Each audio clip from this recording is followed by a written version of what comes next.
Hey, what's up, guys, and welcome back to my reading journey. Today I'm reading the second part of A Ghost of a Chance.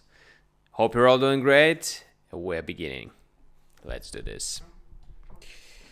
All right. So,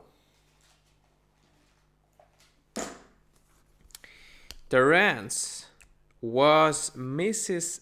Kingsolving's son, aged 29, quiet, good looking enough, and with two or three attractive and mysterious traits.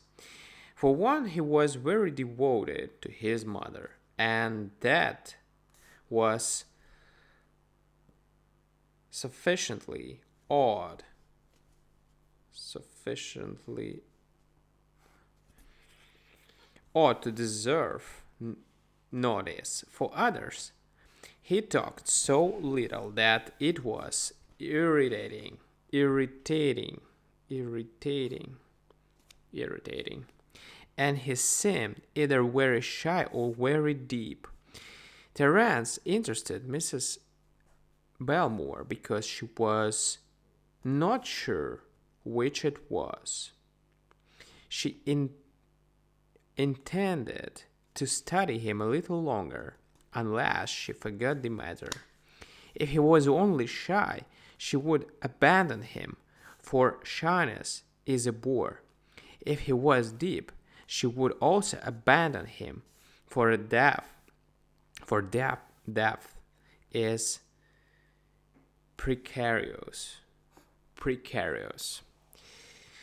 On the afternoon of the third day of her visit, Terence hunted up Mrs. Belmore and found her in a nook, actually looking at an album.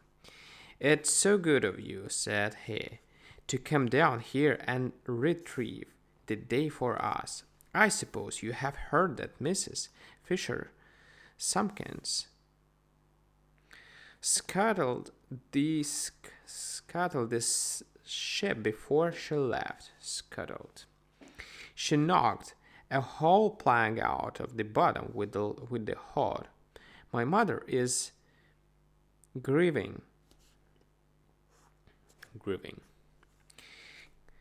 herself ill about it. Can't you manage to see a ghost for us while you're here, Mrs. Belmore? A bang-up, swell ghost, with a coronet of his head, coronet on his head, and a checkbook under his arm." "That was a naughty old lady, Terence," said Mrs. Belmore, "to tell stories. Perhaps you gave her too much supper. Your mother doesn't really take it seriously, does she?" "I think she does," answered Terence. "One would think every brick in the hod had dropped on her. It is a good mammy, and I don't like to see her worried. It's to be hoped that the ghost belongs to the Hod Carriers Union and will go out on a strike. If he doesn't, there will be no peace in this family."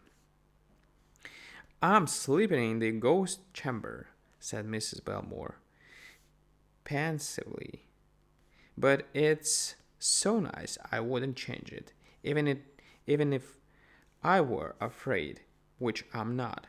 I wouldn't do for me to submit a counter story of a desirable aristocratic shade, would it?"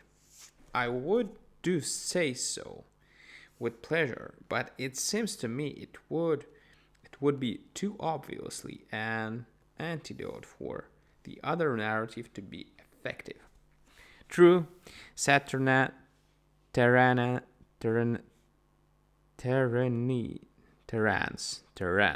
running two fingers thoughtfully into his crisp brown hair. "That would never do. How would it work to see the same ghost again, minus the overalls, and have gold bricks in the hood? That would elevate the specter from degrading degrading to a financial plan, plane. Don't you think that would be respectable enough? There was an ancestor.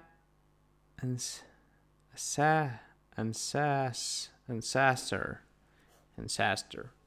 There was an ancestor who fought against the Britishers. Wasn't there? Your mother said something to that effect. I believe so. One of those old chaps, in Raglan,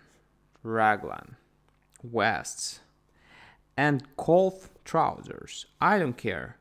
A, con- a continental for a continental. Myself. I don't continental for a continental. Myself. But the mother was set her heart on pomp, and her heraldry, and pyrotechnics. Heraldry. And I want her to be happy. You're a good boy, Terence, said Mrs. Belmore, sweeping her silk clothes on one side of her. Not to beat your mother. Sit here by me and let's look at the album, just as people used to do 20 years ago. Now, tell me about every one of them. Who is this tall, dignified gentleman, leaning against the horizon, with one arm on the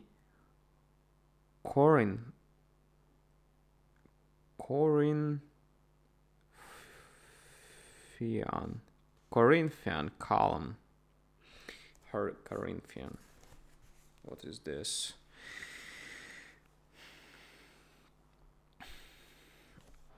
That old chap with the big feet, inquired Ternance, craning his neck. Craning. That's great Uncle Or Brannigan. He used to keep a rough scaler on the Bowery. I ask you to sit down, Terence. If you're not going to amuse, or obey me, I shall report in the morning that I saw a ghost wearing an apron and carrying shoners of beef. Now, that is better, and shy at your age, Terence, is it thing that you should blush to acknowledge.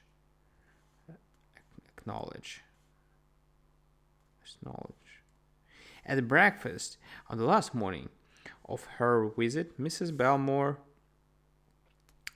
startled and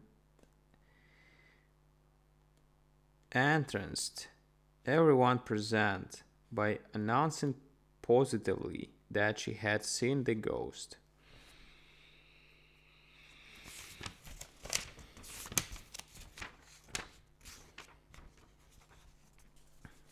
Did it have Mrs. Kinsolving in her suspense and agitation could not bring out the word. No, indeed, far from it. There was a chorus of questions from others at the table. Weren't you frightened? What did you do? How did it look? How was it dressed? Did it say anything? Didn't you scream? I'll try to answer everything at once, said Mrs. Belmore heroically, although I'm frightfully hungry. Something awakened, aw- awakened,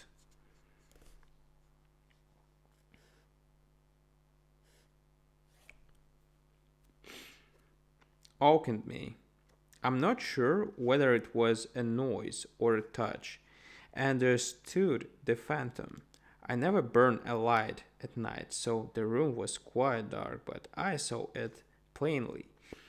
I wasn't dreaming. It was a tall man, all misty white from head to foot. It wore the full dress of the old colonial days: powdered hair, baggy coat skirts, lace ruffles, and a sword. Wow.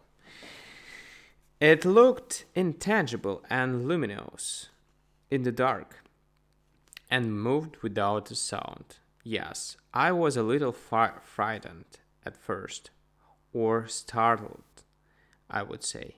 It was the first ghost I had ever seen. No, it didn't say anything. I didn't scream. I raised up on my elbow, and then it glided silently away and disappeared when it reached the door.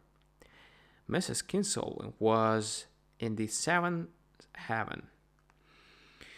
The description is that of a Captain Kinsolving of a General Greene's army, one of our ancestors, she said in a voice that trembled with pride and relief.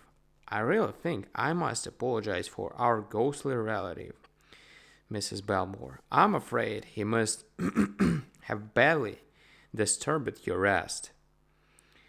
Terence sent a smile of pleased congratulation towards his mother.